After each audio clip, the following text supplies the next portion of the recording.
ఒక విషయం ఉండేది, చిన్నప్పుడు అది నాకు ఎప్పుడూ అర్థం కాలేదు. నేను ఎప్పుడూ ఆశ్చర్యంగా ఉండేవాడిని, ఇలా ఎలా అవుతుంది అనుకునేవాడిని.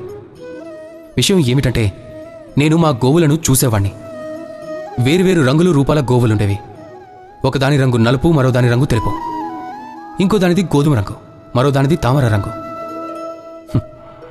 అప్పుడు నేను చూసేవాణ్ణి. కొన్నిటి కొమ్ములు పెద్దవి, మరికొన్నిటికి ఎంతో చిన్నవి, అవి కనపడేవి కూడా కాదు.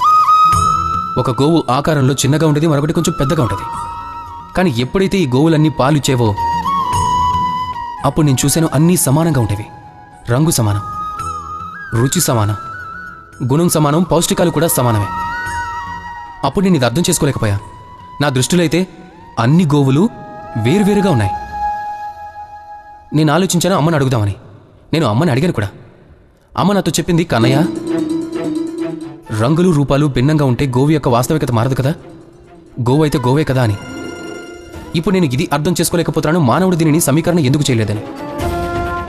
చూడండి, రంగు, రూపం, జాతి, ధర్మం, భాష అన్నిటికంటే పైనుంది మానవత్వం. ఇక మానవత్వానికి కేవలం ఒక్కటే ధర్మం, అదే ప్రేమ. అయితే ఇదే ప్రేమ మీరు అందరికీ పంచండి. ప్రేమతో అందరికీ సేవ చేయండి. ఈ మానవత్వం యొక్క అమృతాన్ని రుచి చూడండి. అప్పుడు మీరే తెలుసుకుంటారు, మనమందరం వేరువేరు కాదు, మనమందరం ఒక్కటే అని. రాధాకృష్ణ.